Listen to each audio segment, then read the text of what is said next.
Welcome to the Heather Penny podcast, where our goal is to help you reach your potential by increasing clarity, building confidence, and engaging courage. Dr. Heather Penny is a leadership coach, trusted advisor, and admired author. I'm Christina Morales, a writer and marketer, and Heather is my dear friend and my mentor, my coach. So today we're continuing with our series called Grace Space. Be sure to go back and listen or watch our past episodes to learn how to demonstrate grace in every circumstance. Today we're on part 3 and we're going to discuss receptivity versus defensiveness. So Heather, if someone is just starting to follow us or just joining this series, can you give a brief introduction to what grace space is? Yeah, it's a term I started using quite a bit with my work and my clientele because, you've heard the term safe space. Mm-hmm. But what I began to realize is safe space kind of connotes this idea that the world is harsh and violent and all we have to do is kind of huddle up into these little safe spaces everywhere. And I don't think that's, although that might be some value there, and I think there's some truth there, to be honest, I don't think it really empowers the individual to step into the life that they want to step into and really offer a positive contribution to this world.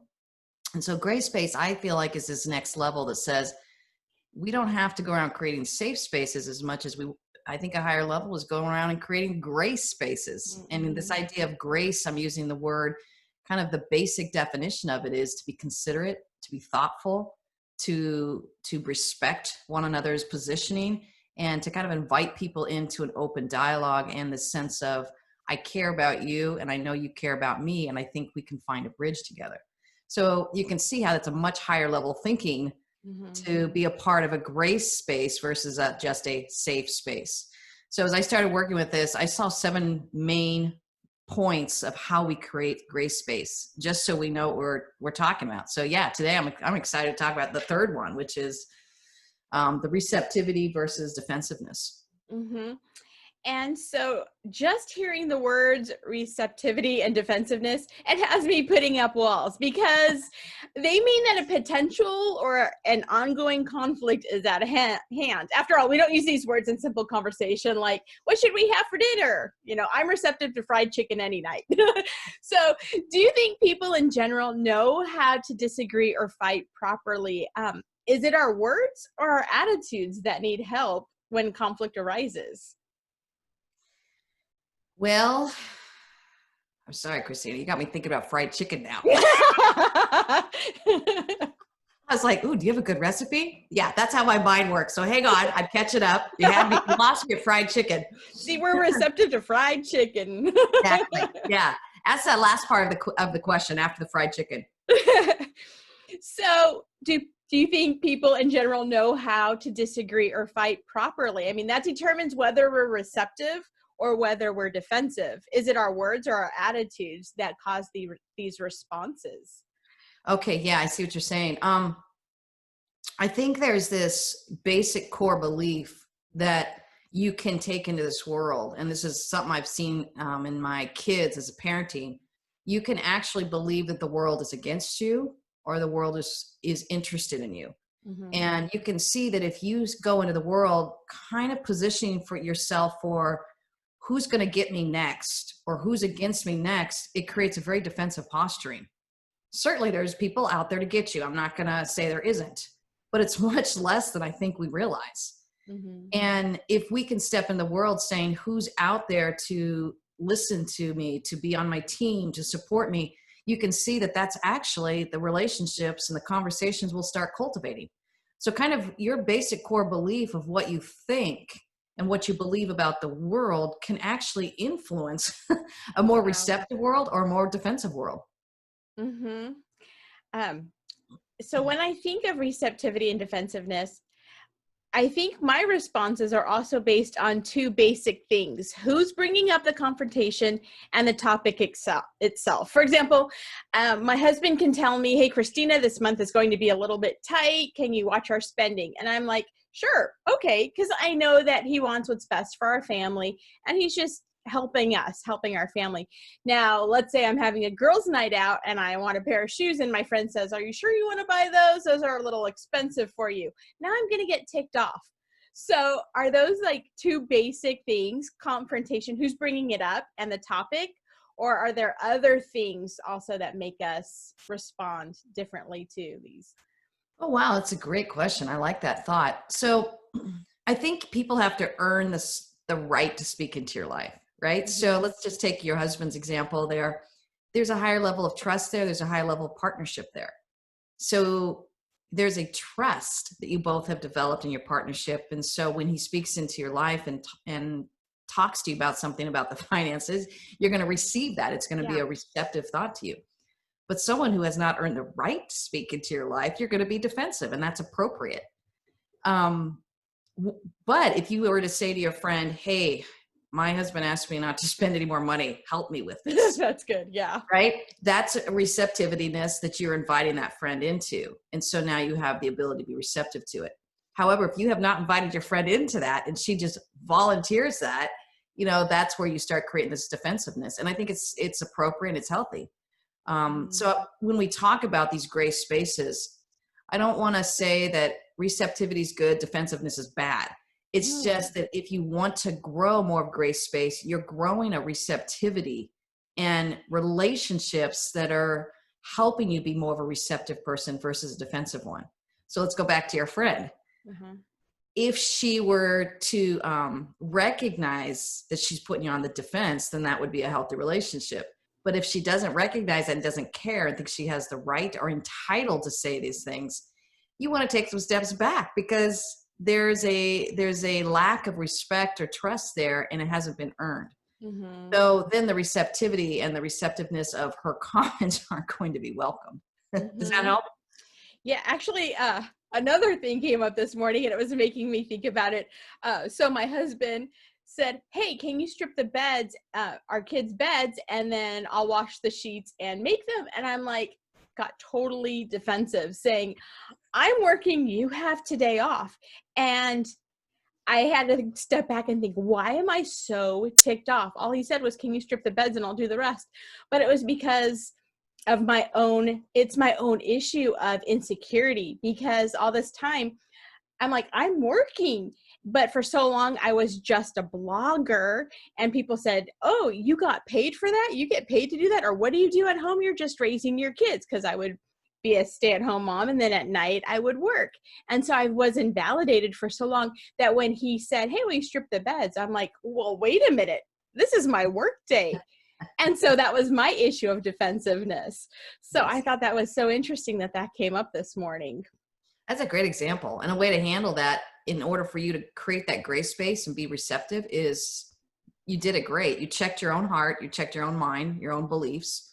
And then you could check it with your husband. Hey, I started feeling defensive about this. Can I check this with you? Mm-hmm. And he can, knowing your husband, and I'm even thinking about my husband. Yeah. These poor guys, they get our baggage sometimes because we're Yes. like, what, don't confuse me for being a stay-at-home mom when I'm trying to actually run a company here. But our learning how to kind of check that and own some of these false beliefs or these lack of validation or affirmation and not putting it on him is a really important way to do a receptive gray space. Does that make sense? Mm-hmm. Mm-hmm. Mm-hmm. And I must have had a busy morning because I was on Facebook before this call, and um, and it's like the election. Things are unknown right now as we're recording this, and someone wrote, "No matter what happens, Jesus is King." And then another person wrote, how dare you say that? That's horrible because you're invalidating the experiences of people who are hurt by this administration. And then a third person piped in and said, I don't think that's what they meant. They just meant God's in control. We can't put our trust in man.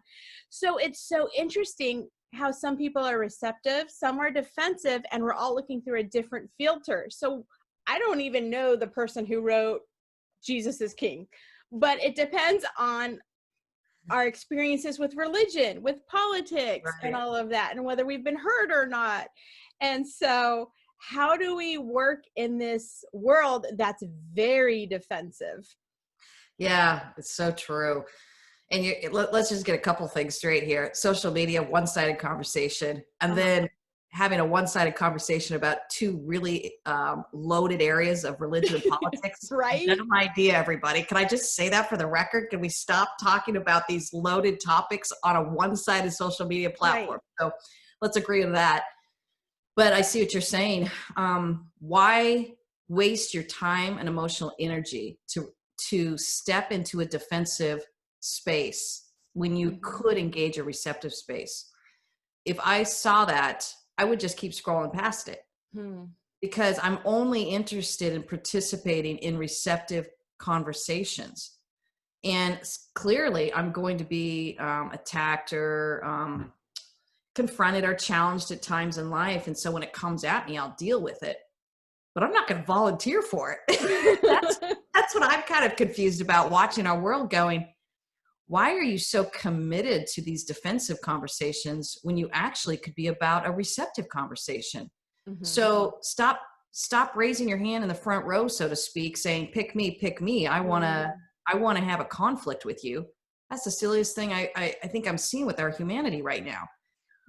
Why don't we just ignore these things and go join the conversations that are happening out there that are beautiful and amazing and inspiring us to move humanity forward? They're all over the place.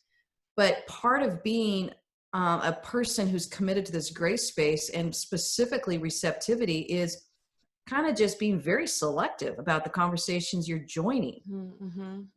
I don't join any conversations and volunteer for them, especially if it's one-sided on social media. And people will come at me on social media. Why would I engage with it? I have no interest in that. I have no interest in engaging with someone who wants to put me on the defense. So my whole standard with the way I show up as a human being in our society and our world and the relationships is, if you want to be receptive to a conversation, I'm there. I don't care what you believe. It really doesn't matter to me. I'm interested. And if you're interested in what I have to believe, it's going to be an awesome conversation. But if you're only interested in declaring your point of view and you have zero interest in my point of view, it's not a conversation. And I think that's what the world is confused, and social media has not helped it because they have kept us in our silos and that they've kept us in these defensive postures, which is not realistic.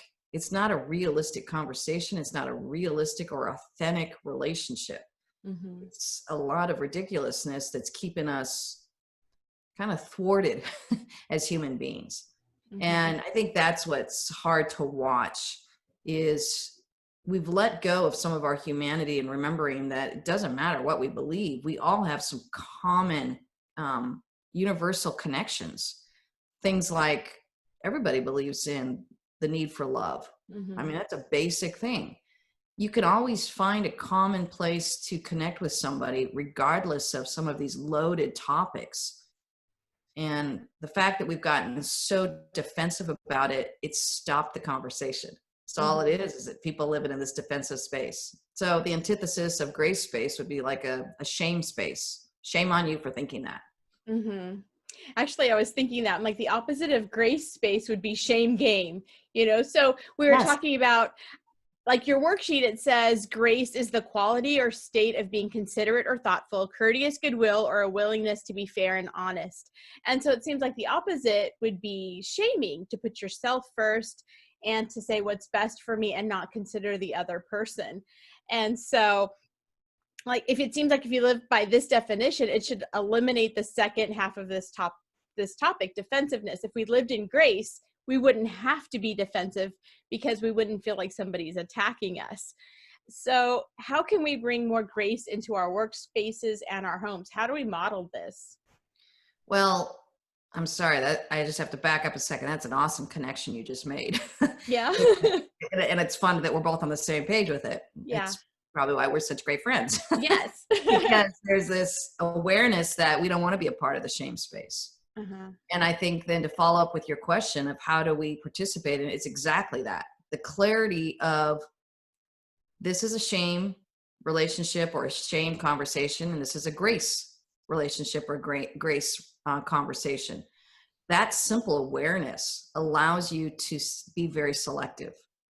I'm just not interested in joining any conversation that says shame on you for thinking this way. Shame on you for believing this. Why in the world would I put myself through it? You know, it's emotionally antagonistic and harassing. Mm-hmm. Worse, why would we do that to each other? So if there's not this boundary for this clarity to say, I want to be a part of a grace conversation. So what happens is, because we don't have this clarity on a grace conversation and there's people going around shaming, what do? We become defensive. We join that shaming conversation, and then we actually start doing it ourselves because we think that's what it means to have conflict. And I want to say we can have conflict in a space of grace. We can be open and honoring what each other is thinking, their historical context for why they believe what they believe. We can do better at stepping into that. And I think a lot of people just begin to react to the shame. And so that conversation grows. The moment people realize their power to stop a shame conversation by simply not joining it and literally turning around, whether it's social media or actually face-to-face in the workplace or in your neighborhood or wherever it is, you become known for someone that doesn't like the shame conversations and actually only participates in the grace conversations. And you begin to develop a language. You know, I'll say things like, yeah, I'm not interested in having that conversation. You know, if I'm actually directly confronted with it, I'm like, I don't see how that's helpful. I don't see how that's solution oriented. These are some phrases I will use to stop the conversation, even down to the point where I've said, yeah, I'm actually going to disengage because this is not helping either of us, or this isn't helping the space that we want to create for our people or our team or the relationships that we're trying to grow. So one of the things you have to recognize is if people are not committed to that grace space with you, you can't hold it alone. The cool thing is, a lot of times when I've stopped it, people have gone, yeah, I don't want this either. Never mind. I don't want to be about shame on you. Why do you think this? Why do you believe this? So a lot of times it's really cool. It's kind of like I'm giving people an option. When I say, hey, you know what? I need to stop this conversation because I'm not interested in being told I can't believe something. I want to feel respected for what I believe, but I want you to know that I'm committed to respecting you. I'll say it that directly, and I'll hear people go, oh, yeah, I want to be a part of that conversation. I'm like, who doesn't? That's so ironic. That's ironic. That's so ironic because they're putting you on the defense, and then when you confront them, then they become receptive. Yes. So it's a complete 180, which is so interesting that they would be receptive when they're putting you on the defense. Isn't that funny? Yeah. But I don't think people realize that there's another option. So it's like they get sucked into the tide, and you can grow shame or you can grow grace. You can grow receptivity or you can grow defensiveness. People don't realize their power with that. And I think that's what I'm calling people out.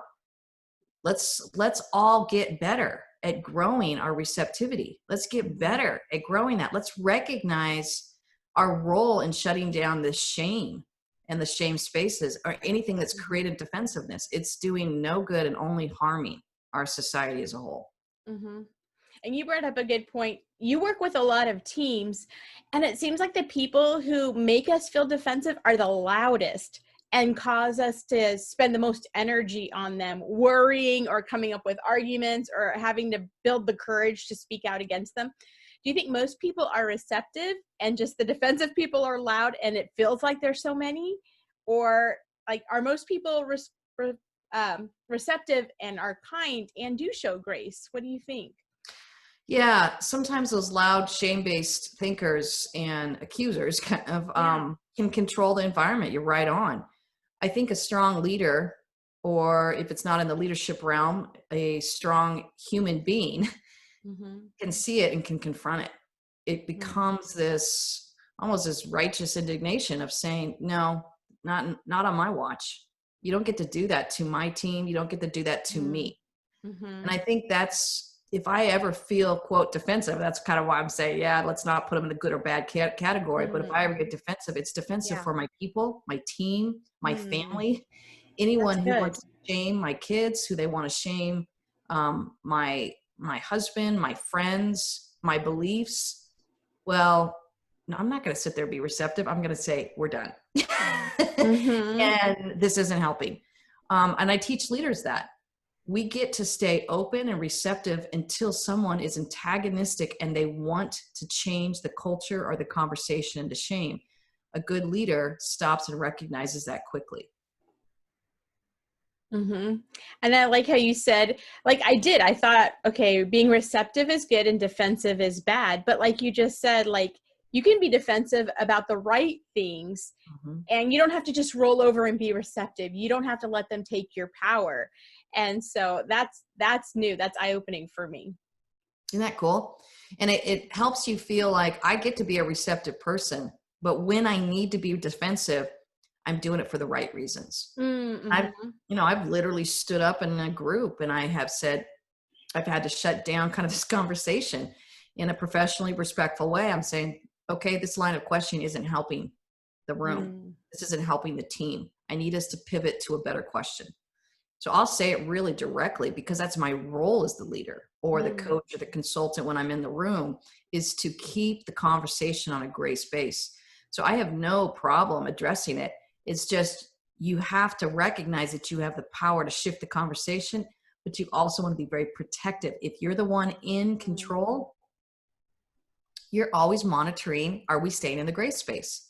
So that's why I wanted to really delineate this and kind of draw it out of, well, what does it really mean with grace space? And the idea of clarity, confidence, courage, and what I offer, I'm like, the clearer you are on grace space, the more protective you're going to be of it, and the more you're going to be able to contribute to it. But more importantly, the more you're going to see those who want to sabotage it, and you'll know what to say.